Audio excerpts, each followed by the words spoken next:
శ్రేష్టమైన దేవుడి బిడ్డలందరికీ కూడా యేసయ్య పేరట సమకూర్చబడిన దేవుడి బిడ్డలకి అందరికీ కూడా హృదయపూర్వక వందనములు తెలియజేస్తూ, ఈ దినము కొరకు ఏర్పాటు చేయబడిన పాఠ్య భాగము కొరింథీయులకు రాసిన పత్రిక 2వ అధ్యాయము 1వ వచనములో నుంచి దేవుడు మనతో మాట్లాడుచుండగా వినుబుద్ధి ఆత్మ మన మీద దేవుడు సమృద్ధిగా విడుదల జరిగించునుగాక.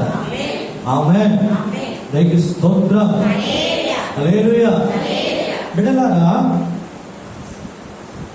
దేవుని యొక్క సంగమా, నేను దుఃఖముతో మీ యొద్దకు తిరిగి రానని నా మట్టుకు నేను నిశ్చయించుకుంటుని.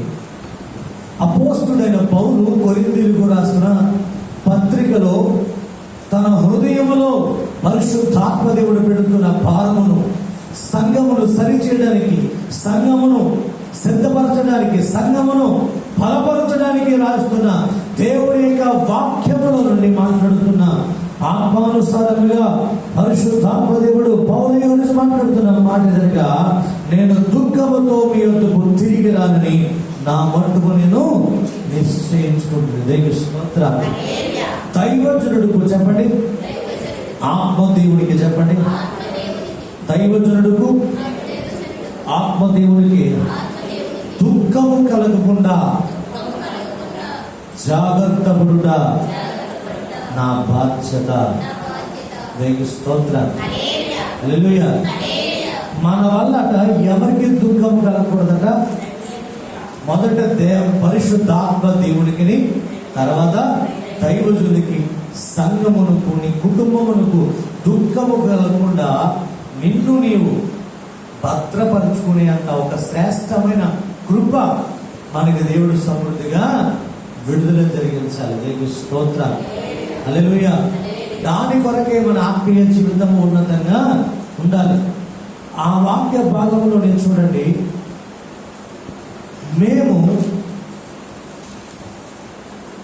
నేను మిమ్మును దుఃఖపరిచినడల, నా చేత దుఃఖపరిచిన వాడు తప్ప, నా చేత దుఃఖపరచబడిన వాడు తప్ప మరి ఎవడు నన్ను సంతోషపరచును?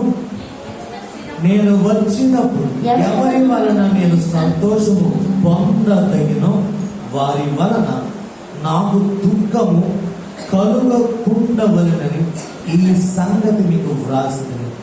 మరియు నా సంతోషం మీ అందరి సంతోషమని మీ అందరి యందు నమ్మకము కలిగి ఇలాగూ వ్రాసింది. దేవుని స్తోత్రం.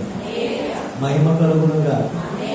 నా సంతోషము మీ అందరి సంతోషమని మీ అందరి యందు నమ్మకము కలిగి వ్రాసింది. దేవుని స్తోత్రం. దేవుని సంతోషమే అనండి, నా సంతోషం అనండి. దైవజనుడు సంతోషమే అనండి, నా సంతోషం అనండి. దేవుని స్తోత్రం. హల్లెలూయా. మొదటి ఎవరి సంతోషం అట చెప్పాలి? దేవుని యొక్క సంతోషం. ఆ దేవుని యొక్క సంతోషము, నా సంతోషం మీ అందరి సంతోషం అని మీ అందరి యందు నమ్మకము కలిగి. ఏం కలిగి ఉన్నాడట చెప్పాలి? నమ్మకం దేని పట్ల? నా సంతోషమే వాళ్ళ సంతోషం, వాళ్ళ సంతోషమే నా సంతోషం అన్న రీతిగా ఆ సంఘము ఉందని దైవజనుడు ఆత్మలో బలపరచబడిన వాడిగా, నమ్మకము కలిగిన వాడిగా, ధైర్యపరచబడిన వాడిగా మాట్లాడుతున్న మాట, తను అందరి యందు నమ్మకము కలిగి ఉన్నాడట. దేవుని స్తోత్రం. అందరి యందు ఏం కలిగి ఉన్నాడట? నమ్మకము కలిగి. ఏ నమ్మకము అంటే, నా సంతోషమే నా బిడ్డల యొక్క సంతోషం, వారి సంతోషమే నా సంతోషం అని వీరిద్దరి మధ్య ఏకాత్మ, ఏక మనస్సు, ఏక తలంపు, ఏక నిర్ణయం ఉన్నట్టుగా మనకు కనబడుతుంది. స్తోత్రం. మహిమ కలుగునుగా. మీకు ఒక వాక్య భాగం చూపిస్తాను చూడండి. మొదటి సమూయేలు గ్రంథము 25వ అధ్యాయము, మొదటి సమూయేలు గ్రంథము 25వ అధ్యాయము 10వ వచనం చదువు పెట్టినానా? నాబాలు దావీదు ఎవడు? యెష్షై కుమారుడు ఎవడు? తమ యజమానులు విడిచి పారిపోయిన దాసులు ఇప్పుడు అనేకులున్నారు.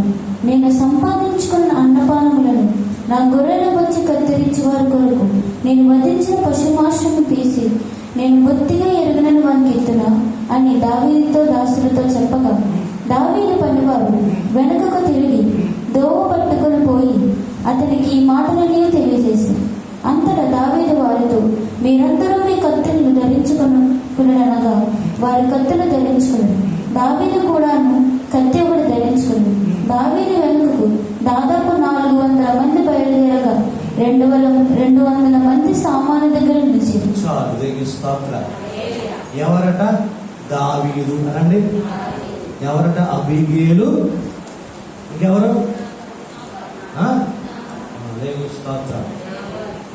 బాగా చెప్తున్నా, మహిమ కలుగునుగా. అబీగేలు. ఇప్పుడు నాబాలు వద్దకి దావీదు తన దాసులు పంపాడు. ఎవరిని పంపాడు? దాసులు. ఇదిగో మీ ఎడల ఒకప్పుడు నేను సంపూర్ణముగా నేను మంచిగా ప్రవర్తించాలి కదా, ఎప్పుడూ కూడా నా వల్ల మీరు మీ ప్రజలు ఎక్కడ కూడా ఇబ్బంది పడలేదు కదా. ఇప్పుడు నా ప్రజలకు నీ అవసరత వచ్చింది కాబట్టి కాస్త సహాయం చేయమని చెప్పి దావీదు తన వెంట ఉన్న నమ్మకస్తుల్ని, తన పని వారాన్ని పంపాడు. ఎవరి దగ్గరికి? నాబాలు దగ్గరికి. అంతా కూడా ఎలాగొకపడ్డట్టుగా నువ్వు నాబాలు దగ్గరికి వెళ్ళండి, కుశల ప్రశ్నలన్నీ అడగండి, తన యొక్క మంచి చెడులన్నీ కూడా అడిగి తెలుసుకుని నేను పంపాను అని చెప్పి నా యొక్క విన్నతి అభ్యర్థులంతా కూడా చాలా వినయంగా ఆ వ్యక్తికి చెప్పండి. ఎందుకంటే నాబాలు అనే వ్యక్తి ఆ ప్రాంతంలో చాలా ధనవంతుడు, భాగ్యవంతుడు. కాబట్టి అతని అవసరత మనకు ఉంది కాబట్టి అతను మనకి సహాయము చేయవాడిగా ఉన్నాడని మనం ఎరిగిన వారిలో ఉన్నామని అతని వద్దకు మన యొక్క బిడ్డలని పంపితే అక్కడ ఏం జరిగిందంట? విన్న తర్వాత అంటున్నాడు, ఆ యెష్షై కుమారుడు ఎవడో, అసలు దావీదు ఎవడో అని చెప్పి మాట్లాడుతున్నాడు. ఎవడు? నాబాలు. ఈ వార్త విన్న తర్వాత ఈ వార్త పట్టుకొచ్చి ఎవరికి వచ్చి చెప్పారంటే దావీదుకి చెప్పారు. ఎవరు? దావీదుకి సంబంధించిన వ్యక్తి. ఈ దావీదుకి సంబంధించిన వ్యక్తులు చెప్పగానే దావీదు అంటున్నాడు, మీ కత్తులు చేత పట్టుకోండి. దావీదు కూడా కత్తి చేత పట్టుకున్నాడట. దావీదు వెనకాల ఎంతమంది వెళ్తున్నారట? 400 మంది వెళ్తున్నారు. ఎవరి దగ్గరికి? నాబాలు దగ్గరికి. ఇప్పుడు ఎవరి మాట చెప్పడానికి వెళ్ళారు? దావీదు మాట చెప్పడానికి వెళ్ళారు. వాళ్ళు ఎవరిని నాబాలు ఎవరిని అవమానపరిచినట్టుగా మాట్లాడాడు? దావీదుని అవమానపరిచినట్టుగా మాట్లాడాడు. ఇప్పుడు దావీదు ఏమంటున్నాడు? నాతో పాటు మీ కత్తులు తీసుకోండి అంటే వాళ్ళందరూ ఏం తీసుకున్నారు? కత్తులు తీసుకున్నారు. దావీదు కూడా కత్తిని పట్టుకున్నాడు. పట్టుకుని బయలుదేరుతున్నాడు. ఇప్పుడు ఈ వాక్యంలో అవమానించిన వ్యక్తి ఎవరు? నాబాలు.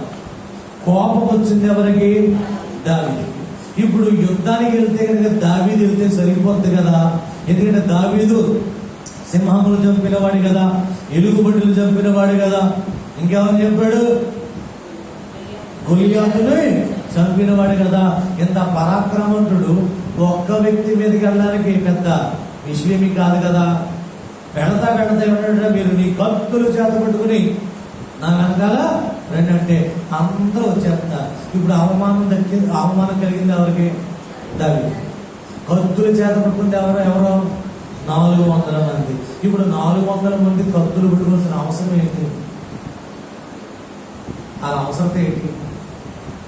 అయ్యా అతను మమ్మల్ని ఏం అనలేదయ్యా, అతనికి మనం విరోధం ఏమీ లేదు, మిమ్మల్ని అన్నాడయ్యా, కాబట్టి కొంచెం ఒకవేళ సంధ్యపడినా సమాధానపడినా కూడా ఒక వ్యక్తితో మాట్లాడి మీరు వెళ్ళండి అయ్యా, కాకపోతే మేము కూడా కాకపోతే గొడవ వస్తాం కానీ యుద్ధం వెళ్ళి అంత అతని మీద దాడి చేసి అంత కోపం మాకు లేదయ్యా దావీదా, కాబట్టి మీరు వెళ్ళండి అని చెప్పి ఆ 400 మంది దావీదు పక్షంగా లేకుండా ఇద్దరి మధ్యన సర్ది చేస్తున్నట్టుగా విచిత్రంగా కదలకూడదు, బాగుండకూడదని మాట్లాడచ్చు కదా, దేవుని స్తోత్రం.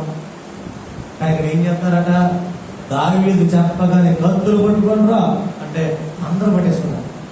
దావీదు పట్టుకున్నాడు, అడిగి వెళ్ళిపోతున్నాడు, నాబాలు దగ్గరికి వెళ్ళిపోతున్నాడు. ఈ దినమున నాబాలు సంతతి ఎవడైనా ఉంటే నా యెహోవా తోడు జీవంతో అని చెప్పి బయలుదేరి వెళ్ళిపోతున్నాడు. ఎవరో దావీదు. ఇప్పుడు ఈ యొక్క ఉదంతంలో ఇప్పుడు దావీదు మనసు, వెనకాల వెంబడుతున్న సైనికుల మనసు ఒకటే కదా, ఒకటే కదా. ఇప్పుడు అవమానపరిచింది ఎవరిని? దావీదు. వీళ్ళు కత్తులు చేత పట్టుకున్నారంటే గల కారణం ఏంటి అంటే, నా నాయకుడిని అవమానపరిచారు. నా నాయకుడి ఈ మాట చేరగానే అతనిలో రోషం పుట్టింది. అతను కత్తి చేత పట్టుకోమన్నాడు. మేము కూడా కత్తి చేత పట్టుకోవాలి. కానీ యుద్ధమునకైనా, సమాధానానికైనా, ప్రార్థనకైనా, దేనికైనా సరే నా నాయకుడు సంతోషమే నా సంతోషం. నా ఈ నాయకుడికి యుద్ధమే నా యుద్ధం. రూదేమంటుంది, నీ జనమే నా జనము, నీ దేవుడే నా దేవుడు, నీ యొక్క కదరా, నేను ఎక్కడ, నువ్వెక్కడ మరణిద్దువు, నేను అక్కడే స్తోత్రం. హల్లెలూయా. అంటే ఇక్కడ రూతు యొక్క మనసు, నయోమి మనసు ఏకంగా ఉందా లేదా? నీ సొంతమే నా సంతోషం, నీ మనసే నా మనసు, నీ కష్టమే నా కష్టం, నీ సుఖమే నా సుఖం చెప్పి ఇప్పుడు ఏకాత్మ అక్కడ కలుగుతుందా, కలగట్లేదా? ఇక్కడ దావీదు విషయంలో తన యొక్క వెంబడి వస్తున్న సైన్యంలో కూడా కత్తులు చేత పట్టుకోమంటే పట్టుకున్నారు, వెంబడి రమ్మంటే వెళుతున్నారు. ఇప్పుడు ఈ విషయంలో ఇరువురికి ఏకాత్మ ఉందంటారా లేదంటారా? ఉందంటారా లేదంటారా? అయ్యా మీరు వెళ్ళండి అయ్యా, మేము అవసరం లేదా అనొచ్చు కదా. ఎందుకంటే దావీదు ఏమైనా చిన్నవాడు కాదు కదా. అయినప్పటికీ ఓ దావీదు మా నాయకుడు రమ్మంటున్నాడు కాబట్టి నేనేం చేయాలట, నేను వెళ్ళాలి. ఇది నా నాయకుడి సంతోషమే నా సంతోషం. ఈ కృప కనుక ఉంటే కనుక అపవాది మన మీద దాడి చేయడానికి వాళ్ళకి అవకాశం ఉండదు. మీకు స్తోత్రం, మహిమ కలుగునుగా. ఆమేన్. చూడండి, మీకు దుఃఖము కలగవలనని కాదు కానీ మీ ఎడల నాకు కలిగి ఉన్న అత్యధికమైన ప్రేమను మీరు తెలుసుకోనవాలని. ఇక్కడ ఏం తెలుసుకోవాలని ప్రయాసపడుతున్నాడు దైవజనుడు అంటే అత్యధికమైన. ఇప్పుడు ఏకాత్మ ఏక మనసులో ఏముంటుందట? అత్యధికమైన ప్రేమ ఉంటుంది. దేవుని స్తోత్రం. ఏకాత్మలో ఏక మనసులో దాగి ఉన్న దేవుని యొక్క హృదయంలో దాగుడిన ఆశ ఏంటి? అత్యధికమైన ప్రేమ. మీరు తెలుసుకోవాలని ఇప్పుడు ఎలాగట, నిండు శ్రమతోనూ మనోవేదనతోనూ ఎంతో కన్నీరు విడుచు నీకు ఈ మాటలు చెప్తున్నాను. ఇప్పుడు ఈ ప్రేమ వెనకాల దాగి ఉంది ఏముందట? శ్రమ ఉంది, మనోవేదన ఉంది, కన్నీరు. దేవుని స్తోత్రం. ప్రేమ వెనకాల ఏముందట? శ్రమ ఉంది, మనోవేదన ఉంది, కన్నీరు ఉంది.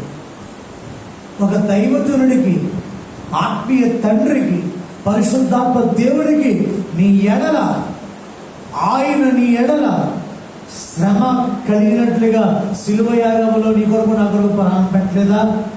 ఆయనకి మనోవేదన కలిగినట్లుగా రాత్రంతయు కూడా ఆ గెత్సేమనే తోటలో ప్రార్థన చేయలేదా?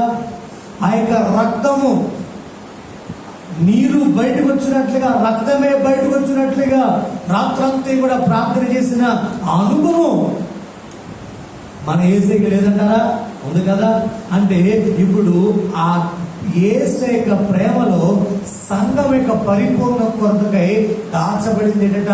ఆయన శ్రమ ఉంది, ఆయన మనోవేదన ఉంది, ఆయన కన్నీరు కూడా ఉంది. దేవుని స్తోత్రం. ఇది కేవలము పరిశుద్ధాత్మ దేవుని యొక్క వేదనైనా, కేవలము యేసు యొక్క వేదనైనా, నీ తండ్రి యొక్క వేదన, లేదంటే నీ ఆత్మీయ తండ్రి యొక్క వేదన ఇంటి రీతిగా ఉన్నదా? ఉంటుందంటారా? ఉంటుందంటారా? తండ్రి ఒక వ్యక్తిని ప్రయోజకుని చేయాలంటే ఆ ప్రయోజకుని చేయడం విషయంలో ఆ తండ్రి ఆ తల్లి యొక్క శ్రమ ఉంటుందా ఉండదా? మాట్లాడలేదు ఉంటుందా? ఆ శ్రమను అర్థం చేసుకోకుండా నచ్చినట్టు బ్రతికితే కనుక ఆ తండ్రి హృదయంలో ఎవరికి చెప్పుకోలేనంత భయంకరమైన మనోవేదనతో హృదయం అంతా నలిగిపోదా? పిల్లల వివాహం జరగకపోతే, అనుకున్న స్థాయిలో బిడ్డలు సెటిల్ అవ్వకపోతే తండ్రి మనోవేదనతో నలిగిపోయి కృషించిపోయే పరిస్థితి ఉన్నదా? ఆ కృషించిపోయిన స్థితిలో సంతోషం పొంగింది అని ఉన్న రీతిలో ఉంటుందా? ఏముంటది? కన్నీరు ఉన్నదా? అంటే ఒక తండ్రి, ఈ లోక సంబంధమైన తండ్రి నిన్ను ఒక కుమారుని ప్రయోజకుడుగా మార్చబడాలంటే తండ్రి యొక్క శ్రమ ఉంటుంది. ఆ ప్రయోజకత్వము నా కుమారుడు అందుకోలేకపోతున్నాడన్న బాధ ఉంటే మనోవేదన ఉంటుంది. ఆ మనోవేదనకి సరిపడా కన్నీరు కూడా పరిపూర్ణంగా ఉంటుంది. ఇప్పుడు దీనికి తగిన రీతిగానే సంఘము పరిపూర్ణతలకు రావట్లేదని, సంఘము పరిపూర్ణతలకు చెందట్లేదని, ఆజ్ఞ క్రమాలకు లోపడట్లేదని, దైవిక క్రమాలకు లోపడలేకపోతున్నారని, సమయానికి రాలేకపోతున్నారని, దేవుడికి చెందవలసిన ఘనత చెందనివ్వకుండా ఈ లోక సంబంధంగా, ఆచార సంబంధంగా, లోక సంబంధంగా బ్రతుకుతున్నారని దైవజనుడు తన శరీరములో ప్రార్థన ద్వారా, పరిచర్య మీకు చేయడం ద్వారా శ్రమపడడా? లోకమును మిమ్మల్ని ప్రత్యేకపరచాలని దైవజనుడు వాక్య పరిచర్య ద్వారా తన యొక్క శ్రమ కనబడదా? మీరు ఎలా పోతే ఏంటి, నాకు కావాల్సిన దర్శనభాగం ఇచ్చితే చాలు, ప్రతిష్టాపన ఇచ్చితే చాలు, మీరు ఎలా పోయినా పర్లేదని చెప్పి ఏ దేశుడు అన్నా సాధారణం అనుకుంటాడా? ఇస్తున్న ఆ అమూల్యమైన అర్పణలకి ఎంత కృతజ్ఞత కలిగి సేవకుడి యొక్క హృదయ స్థితి పరిచర్య ఉంటుందంటే కనుక, ఎలాగైనా సరే నా బిడ్డని సంఘము సంపూర్ణతలోకి తీసుకురావాలి, పరిశుద్ధతలోకి రావాలి, లోకము నుండి బయటికి రావాలి, ఆచారము నుండి బయటికి రావాలి, ఆత్మ సంబంధ బిడ్డలుగా మార్చబడాలి, ఆత్మ ఫలములు కలిగిన వారుగా ఉండాలి, ఆత్మ వరములు కలిగిన వారుగా ఉండాలి, ఆత్మాభిషేకముతో వాడబడగలిగి ఉండాలి, ఆత్మానుసారంగా జీవించగలగాలి. ఆత్మ ఎట్టిపోతుందో నా బిడ్డలు కూడా అటు నడవగలిగినంత అభిషేకము కలిగిన బిడ్డలుగా ఖచ్చితంగా నా బిడ్డలు ఉండాలని ప్రతి దైవజనుడి యొక్క పరిచర్యలో ఈ శ్రమ ఖచ్చితంగా ఉండదా? ఈ శ్రమ పడుతున్నప్పుడు ఆ శ్రమకు తగ్గ ప్రతిఫలం రాకపోగా వ్యతిరేకమైన చర్యలు, అంత ఎదురు దెబ్బలు, మాట వినకపోవడం, లెక్కలేతాను, పట్టించుకోకపోవడం, కనబడితే కనీసం ప్రైజ్ లాడు చెప్పడానికి కూడా పొగర పెట్టినట్టుగా బ్రతకడం,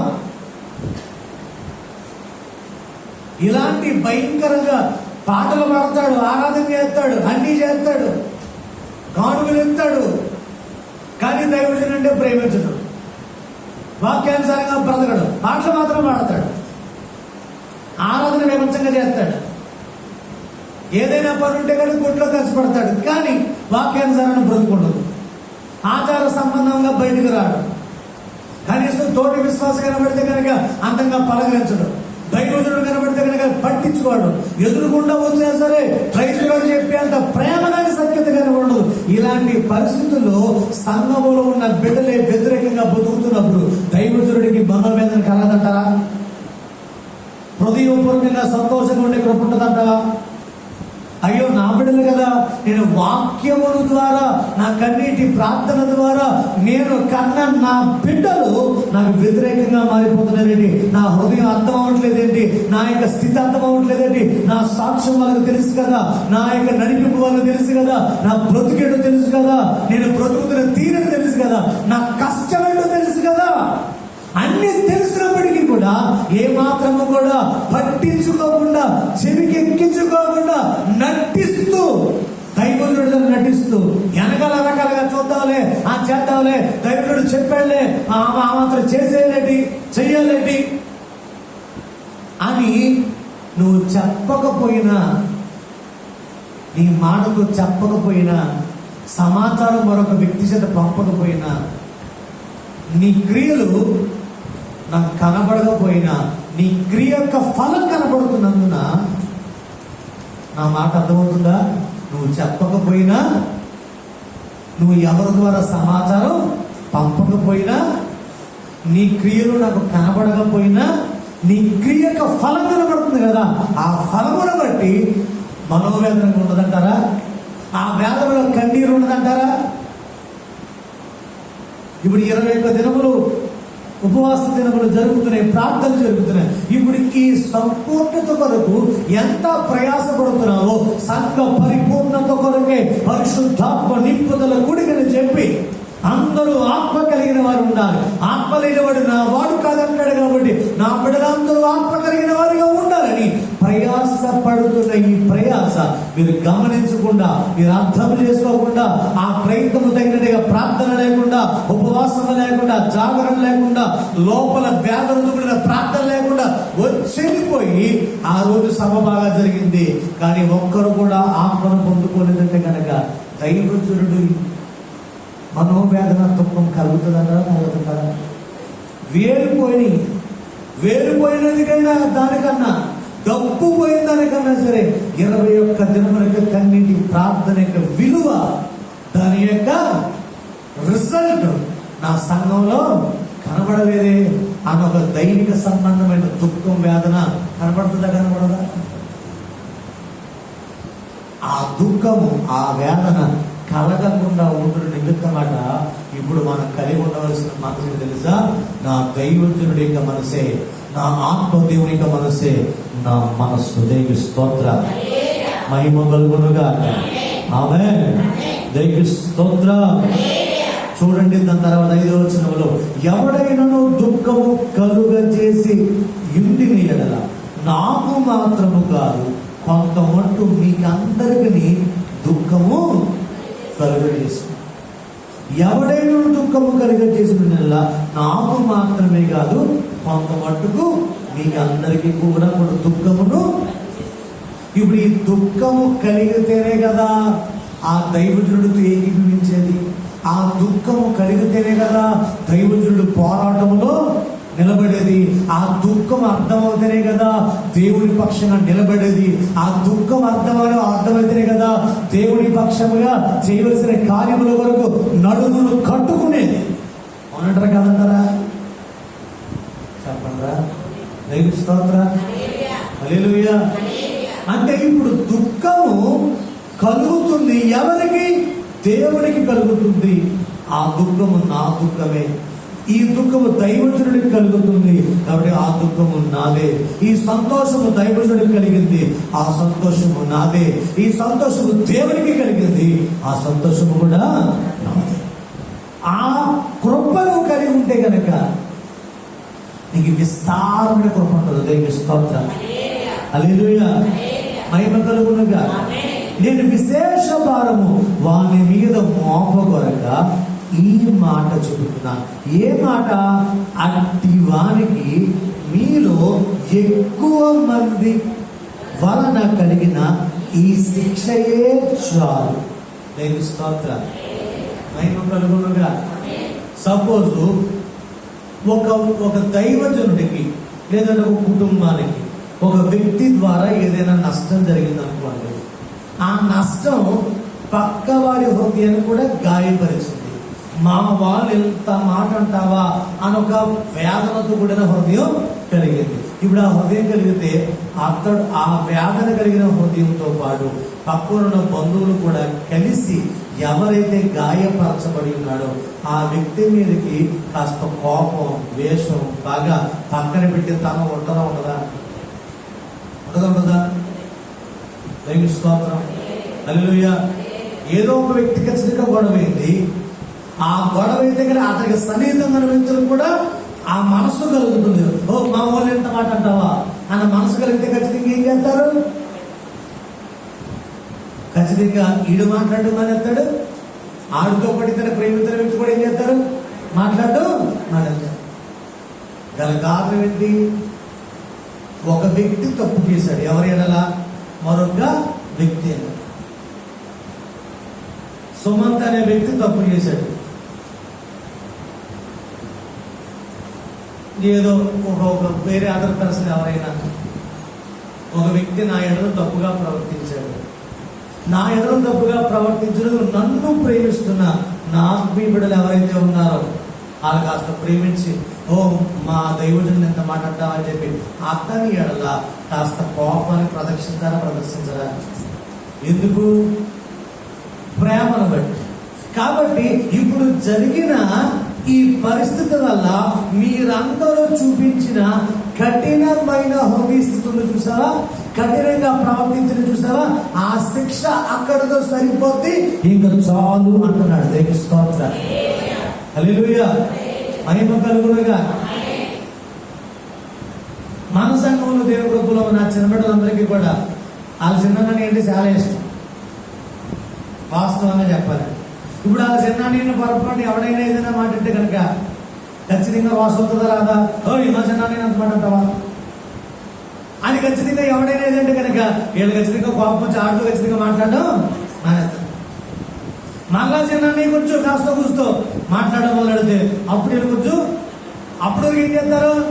వీళ్ళు కొంచెం ఆడి పట్ల సాఫ్ట్ కార్నర్ ఉంటుంది, కానీ ఆ సాఫ్ట్ కార్నర్ కన్నా ఈ అన్నయ్య మీద కొంచెం ప్రేమ ఎక్కువ వాళ్ళు ఏం చేస్తారంటే నేను తక్షణంగా మాట్లాడేస్తాను.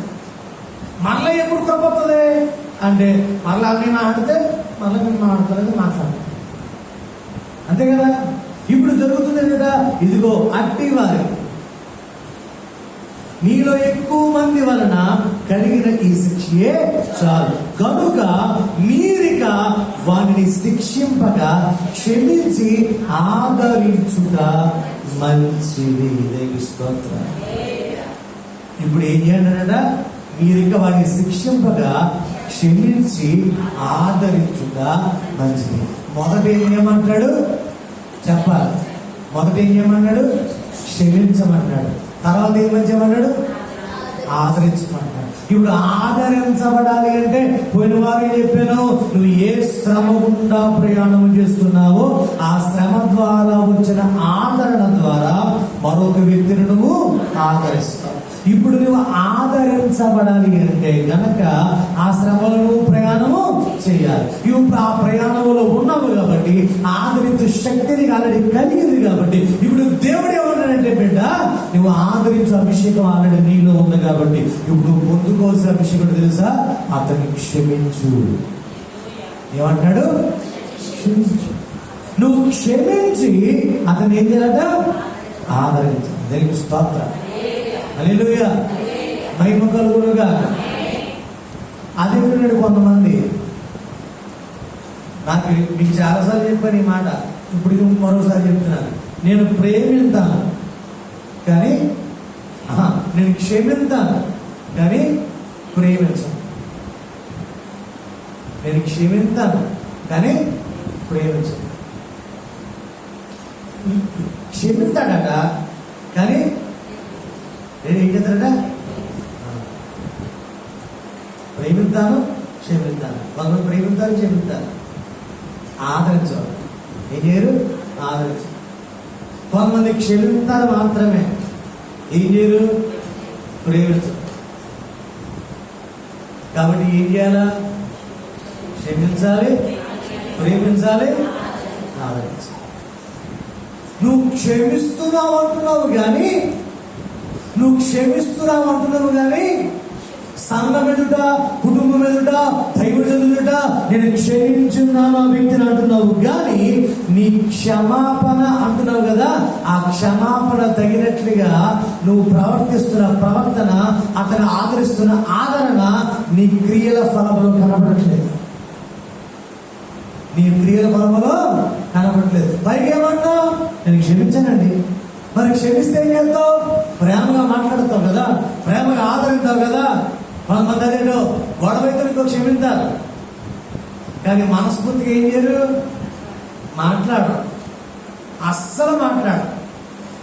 ప్రైజ్లో చెప్తే ప్రైజ్లో, హాయ్ అంటే హాయ్. అతని మీద కోపం ఉందా? అదే లేదండి.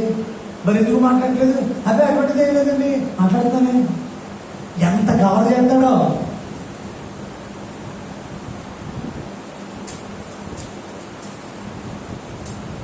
ప్రతి కవరు అన్ని కవర్ని కవర్ చేయదట. దేవుని స్తోత్రం. ఏంటట? ప్రతి కవరు అన్ని కవర్స్ని కవర్ చేయదు. కాబట్టి ఏం కవర్ చేయకూడదు? నువ్వు నటించడం కవర్ చేయడం మానేసి, ప్రేమితులను నటిస్తున్నావే ఆ నటన మానేసి మనస్ఫూర్తిగా ప్రేమించడం మొదలు పెడితే కనుక దేవుని ప్రేమ కూడా నీకు కూడా దక్కుతుంది. దేవుని స్తోత్రం. హల్లెలూయా. దేవుడు ఏమంటున్నాడు? నీవు క్షమించడు, నువ్వు నీ ఎదుటి వారిని క్షమిస్తే అప్పుడు పరలోకపు తండ్రి నీ పాపములు క్షమించబడతాయి. నువ్వు మొదట క్షమించాలి, అప్పుడు నీ పాపములు క్షమించబడతాయి. నువ్వు ఎవరిని క్షమించావు, నీ పాపాలు మాత్రం ప్రభువా అంటే ఏసే క్షమించేస్తాడా? ఇది ఎక్కడ ఉంది? నువ్వు సొంతంగా బైబిల్ రాసావా? మలాకి గారు లాస్ట్ చేసిన పేజీ ఖాళీ ఉంటుంది కదా, ఈత కొట్టిన తర్వాత ఆ కింద నువ్వు రాసేసావా? లేదా ప్రకటన కింద శివరాగ్రహం రాసేసావా? మామూలు మనసు అందరికీ వచ్చునుగా. ఆమేన్. దేవునికి స్తోత్రం. లైవ్ ద్వారా వీక్షిస్తున్న బిడ్డలైనా సరే, మీరు క్షమిస్తున్నారు అన్న మాటకి అర్థము ఆ క్షమాపణ తగినట్టుగా ప్రేమ ఫలము, నీ క్రియా ఫలం ఖచ్చితంగా కనబడకపోతే కనుక నువ్వు క్షమించినట్టు కాదు, నువ్వు ఆదరించినట్టు కాదు, దేవుని ప్రేమ కలిగినట్టు కాదు. ఏదో చిన్న ఇబ్బంది వచ్చింది, ఏదో మనస్పర్ధ వచ్చింది, అతడు కన్నీడుతో అడుగుతున్నాడు, క్షమించాలని అడుగుతున్నాడు, తప్పు అయిపోతుందని అడుగుతున్నాడు, తెంగరతనతనే చేశాను అంటున్నాడు, తెలియకే చేశాను అన్నాడు, కొన్ని తెలిసి చేశానే అన్నాడు. కానీ వారు మనసు పొందుకుని మరలా నీ వద్దకు వచ్చి నీ బంధం పోకూడదని, దేవుడిచ్చిన బంధమని, దేవుడిచ్చిన మంచి బంధమని పోగొట్టుకోకూడదని చెప్పి నేల మట్టుకు తగ్గి క్షమించు అని చెప్పి చేయించాక అడుగుతున్నా సరే నువ్వు క్షమించకుండా క్షమించాను, ప్రేమిస్తున్నాను కానీ నమ్మను, కొంతమంది క్షమించాను కానీ అసలు ప్రేమించను, ఇలాంటి సోపు మాటలు దేవుని వద్ద పనిచేయడు. దేవునికి స్తోత్రం. హల్లెలూయా. మహిమ కలుగునుగా. అది చిన్నవాళ్ళైనా పెద్దవాళ్ళని ఎవరైనా సరే దేవుని వాక్యాన్ని కన్నా పెద్దవాడు ఎవరు కూడా లేడు కదా, అందరికీ కూడా సమానమైన వాక్యం ఇది. కాబట్టి చిన్నలైనా పెద్దలైనా ఏం పాటించాలి అంటే కనుక ఇదిగో ఇప్పటి వరకు మీ మధ్య జరిగిన సంభవాలు చాలు, కానీ ఇప్పుడు ఏం చేయాలంటే మీరు క్షమించి ఆదరించండి. దేవుని స్తోత్రం. మహిమ కలుగునుగా. మీలో ఎక్కువ మంది వలన కలిగిన ఈ శిక్షే చాలు కనుక మీరిక వారిని శిక్షింపగా క్షమించి ఆదరించుట ఇదేంటట? మంచిది. దేవుని స్తోత్రం. దేనికి మంచిది? నీ ఆత్మకు మంచిది, నీ హృదయానికి మంచిది, నీ ఆత్మీయ జీవితానికి మంచిది, పరలోక రాత్రికి సిద్ధపడకు మంచిది, దేవుడి రాజ్యంలో ప్రవేశించడానికి మంచిది. ఏదో ఒక్క కారణం చేత నువ్వు అమాయకంగా పరలోక రాజ్యం చేరకుండా నరకంలో పోతే ఇంకెందుకు? నీకు పరిశుద్ధ జీవితం ఉంది, నీకు వైరాగ్యం ఉంది, ప్రార్థన జీవితం ఉంది, కన్నీటి ప్రార్థన ఉంది, దైవజనుడికి లోబడే తత్వం ఉంది, ఆత్మీయ తల్లిని ప్రేమించే తత్వం ఉంది, పేదవాన్ని ఆదరించే తత్వం ఉంది, అన్నీ ఉన్నాయి. కానీ ఏదైనా తేడా అవుతే మాత్రం మళ్ళా అని చూడవో మాట్లాడవో దగ్గర రానివో పురుగుని చూసినట్టుగా చూస్తావు. పోనీ ఆ వ్యక్తి వచ్చి అయ్యో నా బిడ్డ కదా, అయ్యో నా తోటి సహోదరు కదా పక్కన నుంచి మాట్లాడే ప్రయత్నం చేస్తే కనుక పురుగుని చూసినట్టుగా లేచి వెళ్ళిపోతావు. అక్కడ దొంగలు పురుగు పాకినట్టుగా అనిపించి లేచి వెళ్ళిపోతావు అక్కడి నుంచి. క్రీస్తుని వాక్యం ప్రకటించే వారిలో, క్రీస్తుని వాక్యం వినేవారిలో ఇలాంటి లక్షణాలు ఉండొచ్చా?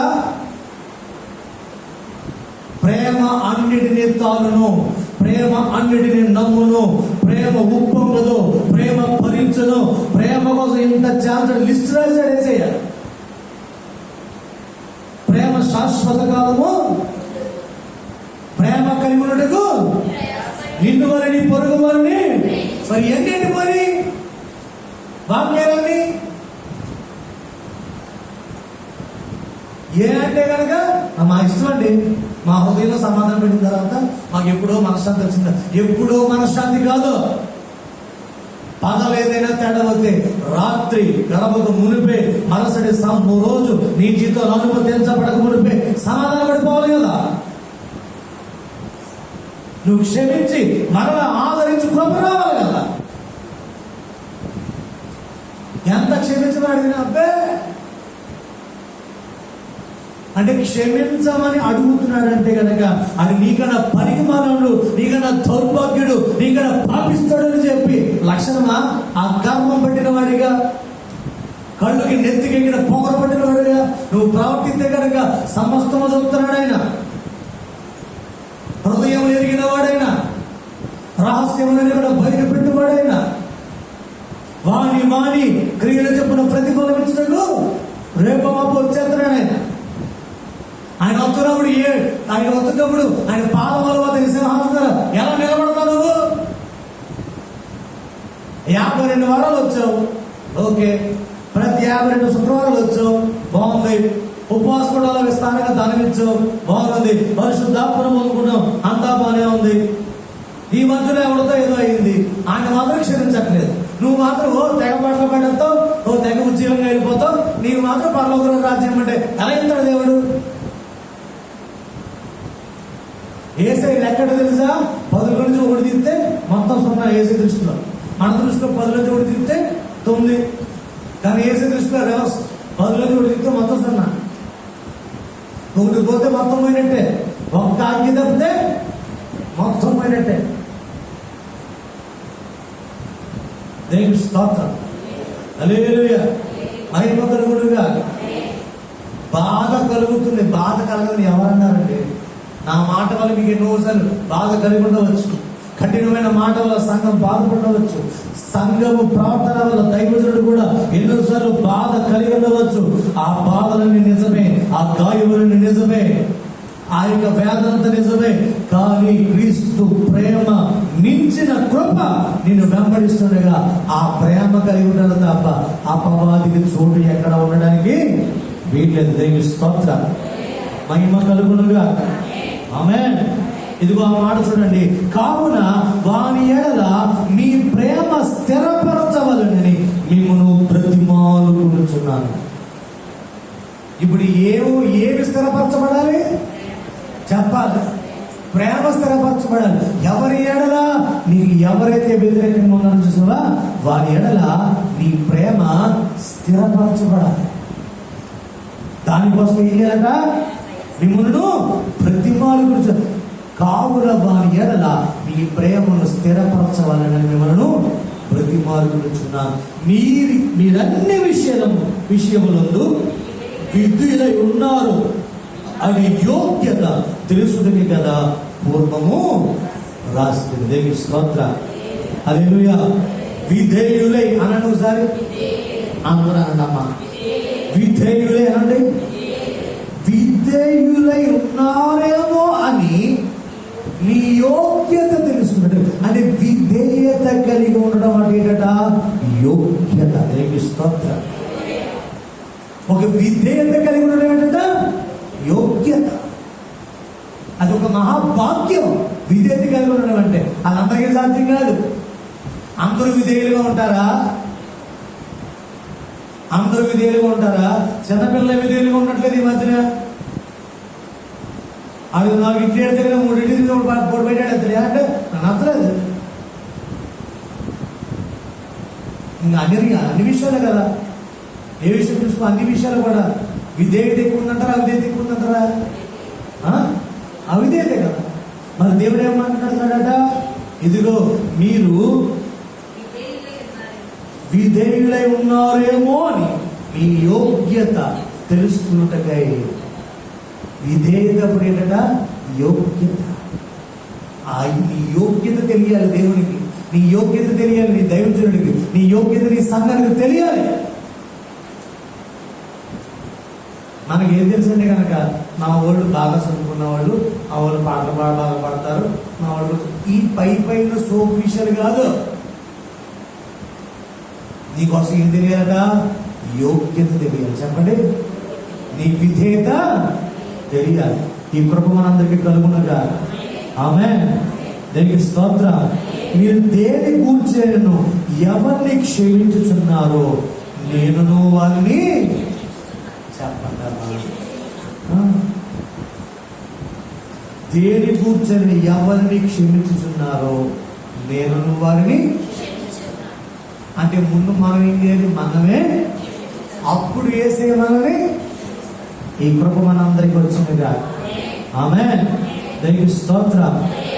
నేనైనను క్షమించి ఉంటే సాతాను మనను మోసపరచుకున్నట్లు మీ నిమిత్తము క్రీస్తు సముఖమునందు క్షమించి ఉన్నాను. దేవుని స్తోత్రం.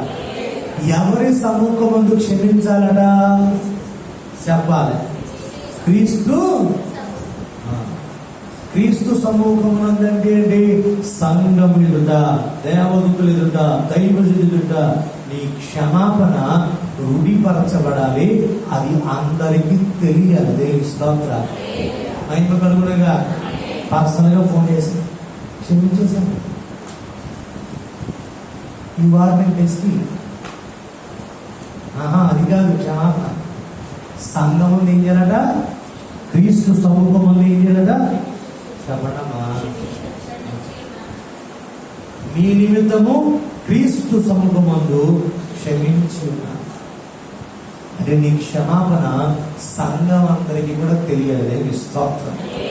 నీకు వాళ్ళకి మధ్య వైరము లేదు, ఇంకా గొడవలేమి లేవు, సమాధానపరచబడ్డారు, వీళ్ళ హృదయంలో ప్రశాంతంగా ఉన్నారు అన్న సంగతి దేవునికి, మీ ఇద్దరికి, మీ ఇరు కుటుంబాలకి, సంఘానికి తెలియాలి. దేవుని స్తోత్రం.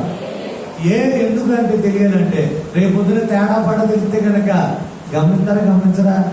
మన అందరి ముందు చెప్పాడు క్షమించారని, మన అందరి ముందు చెప్పాడు, మన అందరి ముందు చెప్పాడు క్షమించాడని. ఇప్పుడేమో ఎలాగంటాడేంటి విచిత్రంగా, అందరూ కూడా ఒక చిన్న తప్పు చేస్తేనే చెవులు వాసిపోయేలా చెప్పుకోవాలి. దేవుని స్తోత్రం. హల్లెలూయా. వాడు చెప్తున్న మాటకి వినియోడికి ఏమవుతుంది? చెవులు వాసిపోతుంటాయి. అంతలా చెప్తుంటారు కదా. ఇది చిన్న కార్యం. మరి సమాజంలో అందరి ముందు అవునండి అతనికి నా దగ్గర గొడవలు లేవు, నేను సమాధానం పెట్టంబే అన్నప్పుడు అలాంటి క్రియే, అలాంటి ఆహ్లాదకరమైన వాతావరణమే కంటిన్యూ అవ్వాలి కదా. నెక్స్ట్ నువ్వు ఏం చెప్తున్నావు పైకి? అబ్బే అంటున్నావు, కానీ నీ ప్రవర్తన దూరంగా ఉంటుంది, నీ నడవడిక దూరంగా ఉంటుంది, నీ పద్ధతి దూరంగా, అంత దూరంగా ఉంటుంది. కానీ పైకి ఏమంటున్నావు? క్షమించాను అంటున్నావు. మరి బయట క్షమించాను అంటే కనుక ఎలాగా? ఇది సరైన పద్ధతి. అదే స్తోత్రం. మహిమ కలుగునుగా. ఆమేన్. హల్లెలూయా. ప్రేమించడంలో చెప్పండి, క్షమించడంలో చెప్పండి. అన్ని విషయాల్లో సంఘము, దైవజనుడు, పరిశుద్ధాత్మ దేవుని మనసు ఒక్కటై ఉండాలి. స్తోత్రం. అక్కడ మనసు దావీదు మనసు, వెనకాల వెంబడి వెంబడిస్తున్న మనసు ఒకటై ఉంది. రూతు మనసు, నయోమి మనసు ఒకటై ఉంది. అవునా కదా? చెప్పండి.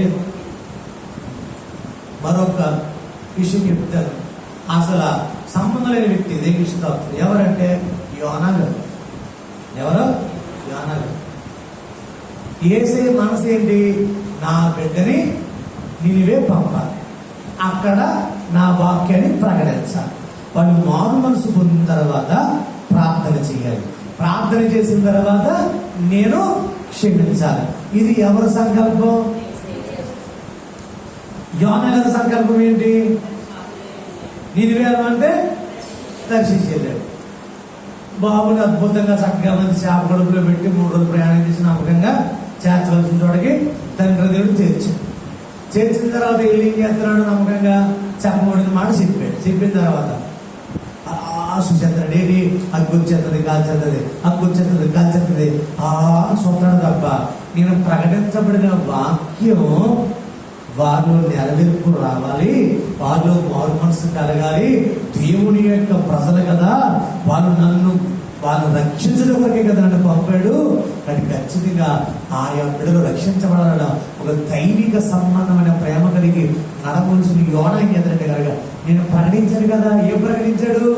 ఉగ్రత ప్రకటించాడు. అది జరుగుతుందో లేదని చెప్పి అలా చూస్తున్నాడు. మండిపోతున్నా సరే అలాగా నిద్రప్పుడు చూసేస్తాడు. ఈ లోపల సైలెంట్గా శ్వాసని కొలిసింది, మంచిగా నేడొచ్చింది. మళ్ళీ కాసేపటికి పురుగును పంపించాడు, నమ్మకంగా ఎండిపోయింది. ఈ వెంటనే దీని బట్టి కోపం వచ్చేస్తుంది. ఎవరికే ఏనా ఎందుకు కోపడదా అంటే కనుక, మరి ఈ శ్వాసని అని విత్తావా, నీళ్ళు వసావా, విత్తనం నీదా, నువ్వు విత్తలేదు, నువ్వు నీళ్లు పోయలేదు, నువ్వు బుద్ధి కలుగుతలేదు, అన్నీ నేనే చేశాను. అది కాసేపు నడిచింది, అది ఎండిపోతే నీకు ఇంత బాధ కలిగి నీకు ఇంత కోపం వచ్చేస్తుంది కదా. అన్ని లక్షల మంది ప్రజలు నాశనం అయిపోతుంటే కనుక అది నశించిపోవాలి అన్న మనస్సు నాకు ఎందుకు ఉంటుంది? వాళ్ళకి క్షమాపణ పొందుకోవాలి. వారి హృదయం అంతా కూడా ఇక్కడ అవిధేయతలో నిండిపోయినప్పటికీ కూడా మారు మనసు పొందుకుంటే కనుక, పశ్చాత్తాపం కలిగి ఉంటే కనుక వారు రక్షించబడాలనే కదా నేను పంపాను. తెల్లవారుజాములు లేచి ప్రాప్తులని తన బిడ్డలందుకు పంపుతున్నాడు. ఎందుకు? ప్రజల్ని రక్షించుకోవడానికి. దేవుని స్తోత్రం, మహిమ కలుగునుగా. అసలు దేవుని ఉగ్రతతో నింపబడిన మాట అయినా, ప్రేమతో నింపబడిన మాట అయినా, ఆదరించు మాట అయినా, కరుణించు మాట అయినా, గద్దించు మాట, అది ఏ మాట అయినా ఆఖరణ దాగి నిత్య సంకల్పం ఏంటి?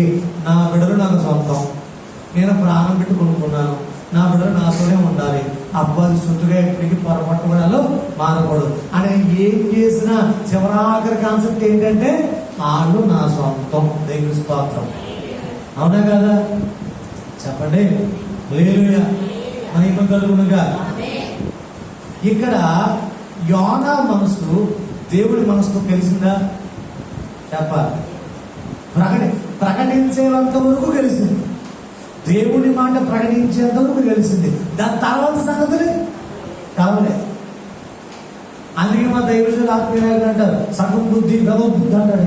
దేవుని స్తోత్రం, హల్లెలూయా. కాబట్టి ఏ గుర్తుంటారట?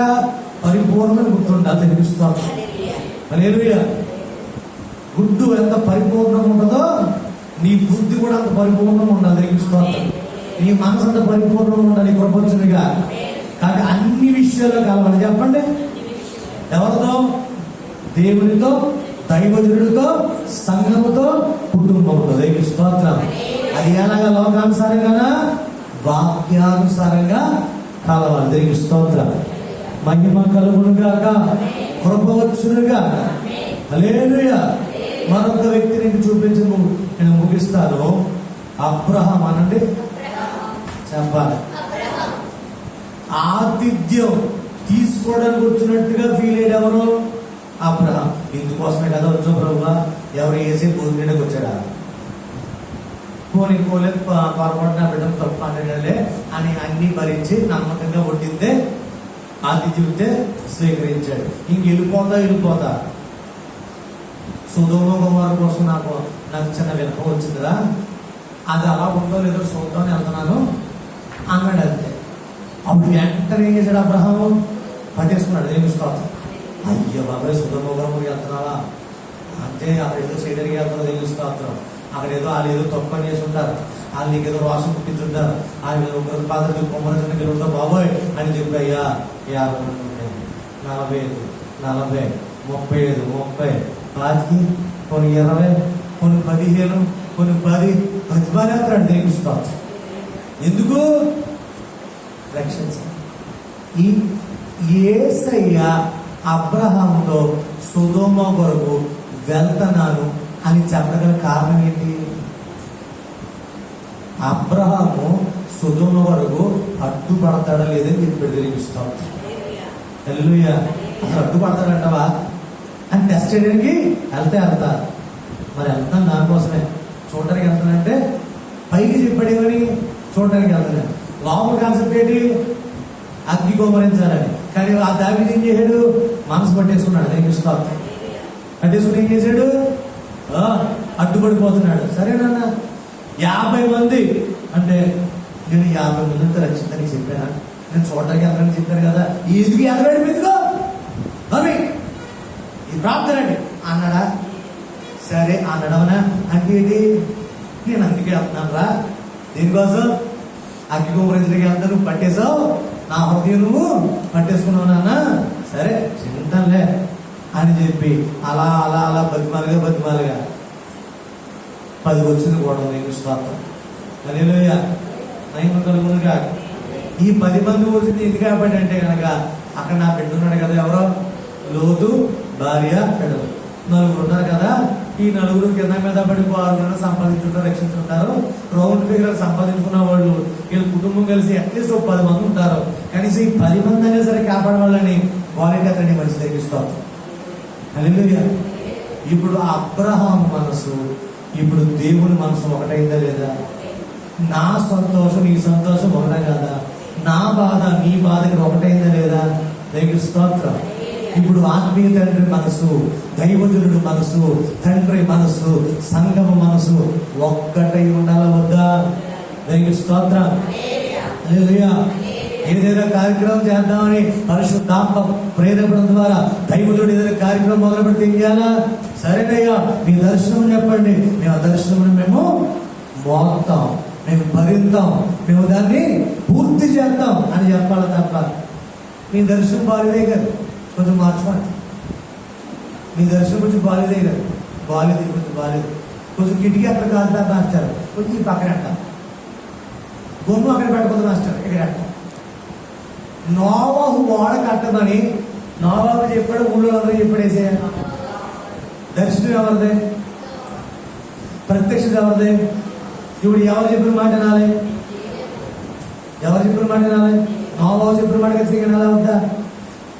దేవుడి మాట నోవాహు వినాలి, నోవాహు మాట ఎవరైతే వింటున్నారో ఖచ్చితంగా వినాలి. దీనికి వాడ కట్టడానికి. ఈ కడుతున్న ప్రయత్నంలో అక్కడ కూడా మేస్తులు ఎవరు ఉంటాడు కదా, గార్డెన్ ఉంటాడు కదా, ఎవరు కూడా నోవాహు గారు మీకన్నా సీనియర్.